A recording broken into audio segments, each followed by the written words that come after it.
International Women's Day is about creating a world where women have an equal future, free from stigma, stereotypes and violence. A future that's sustainable, peaceful and with equal rights and opportunities for all. And for 2021, the theme is Choose to Challenge.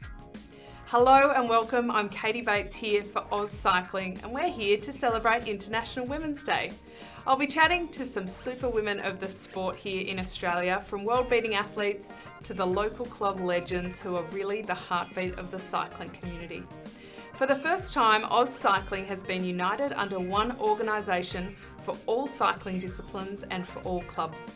It's an organisation that will provide more opportunities for our women than ever for equality and for positive change.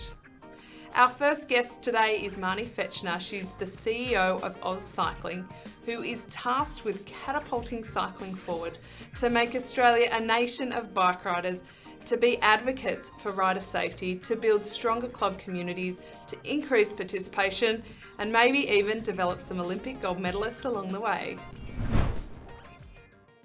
Well, Marne, thanks so much for joining us. And I think it's pretty symbolic to have International Women's Day. For the first time, we've got AusCycling and you as the CEO, but actually it's the first time we've had a female running national level cycling at all. So a pretty big day for that. Yeah, it is, Kate. Thanks very much for having me. I'm loving the new gig with AusCycling, and I think it is great to celebrate first steps and firsts for women within sport, and looking forward to having a chat today. Yeah, I think that the sport in general has changed gears a lot in Australia over the last years, and we're certainly seeing a lot more female leaders step up into the big roles, which is fantastic. But do you think it adds a bit of a different dynamic again to what is already a challenging role, that there's just a small club of you?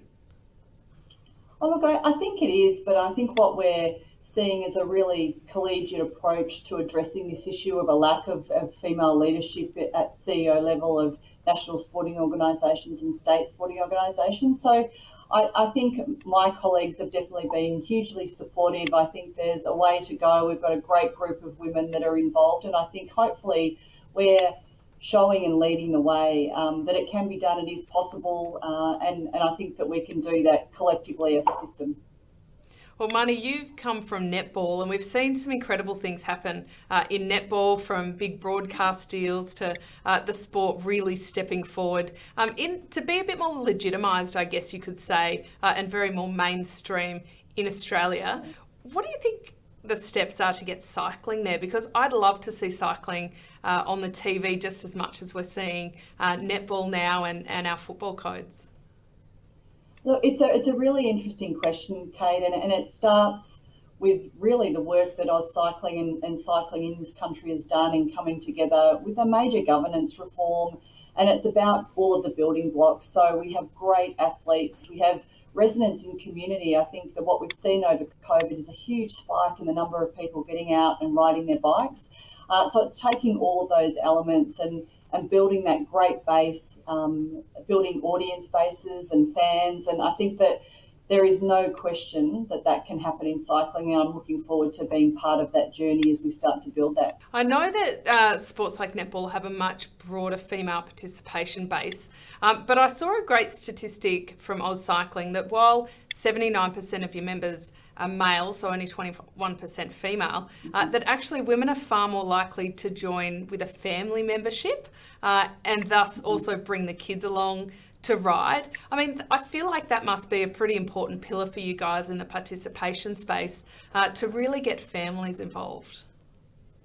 Well, look, I definitely agree, Kate. What we're seeing is what we've traditionally stood for is a lot of racing, and we know that probably does skew towards a male participation in terms of racing, but we know that cycling is so much more. We know that kids love getting out on their bikes. We know that mums and dads do like spending time with their kids getting outside, and that, as I mentioned before, that's been something that we've definitely seen throughout COVID.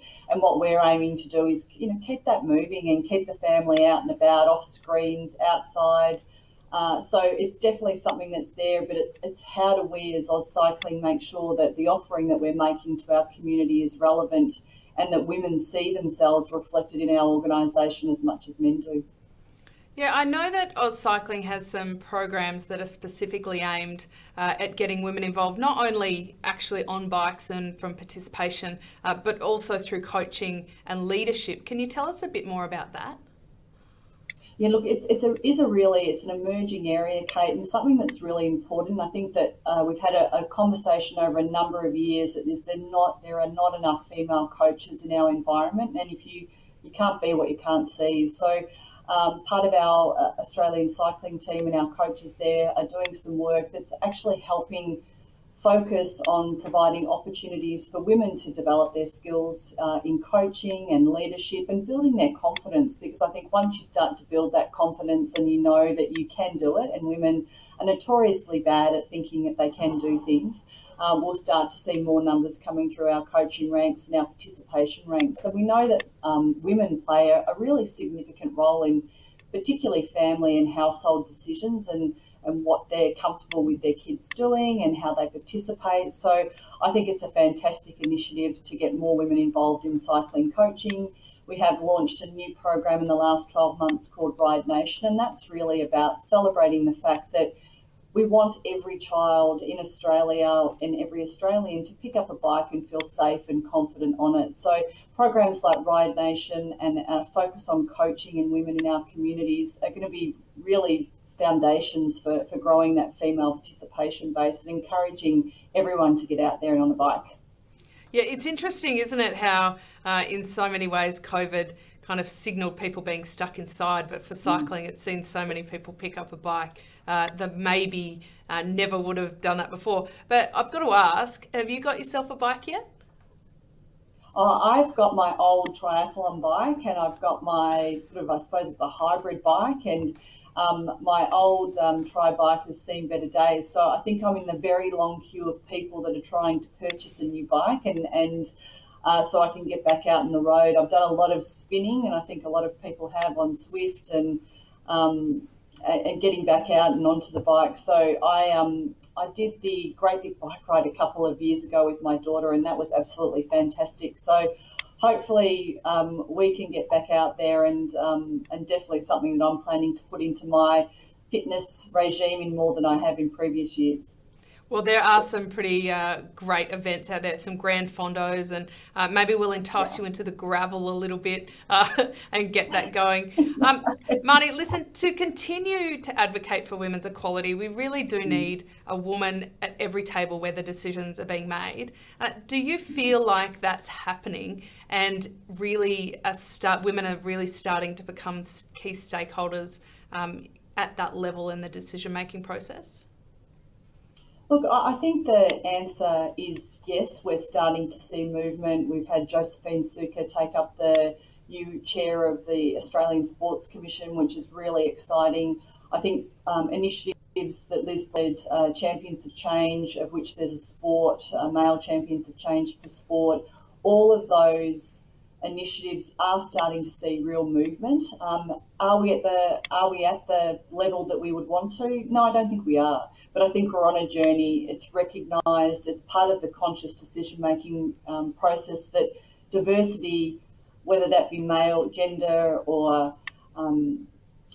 cultural diversity means that we as a system will make better decisions. And I think the fact that is now at the forefront, and that people are thinking about, have we got women represented, and as much as women putting their hand up and putting themselves forward, it's also about men acknowledging the fact that actually this will be a better environment. We will make better decisions as a system if we have more women involved. So I think that we're on the start of a journey. I don't think we're there yet, but I think that in these types of roles, we get the opportunity to actually keep shaping that and making sure that it's part of the dialogue.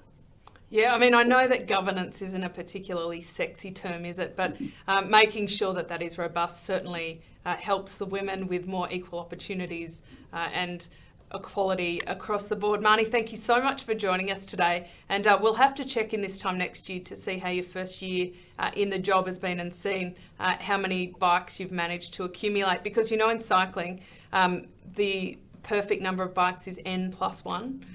So if I you're have only learned on 2, well, you've got a journey to go. I have. I've been learning lots of new things about cycling, and that was one of the things I learned in my first week. So thanks very much for having me, and I look forward to coming back again next year. Yeah, thanks, Marnie.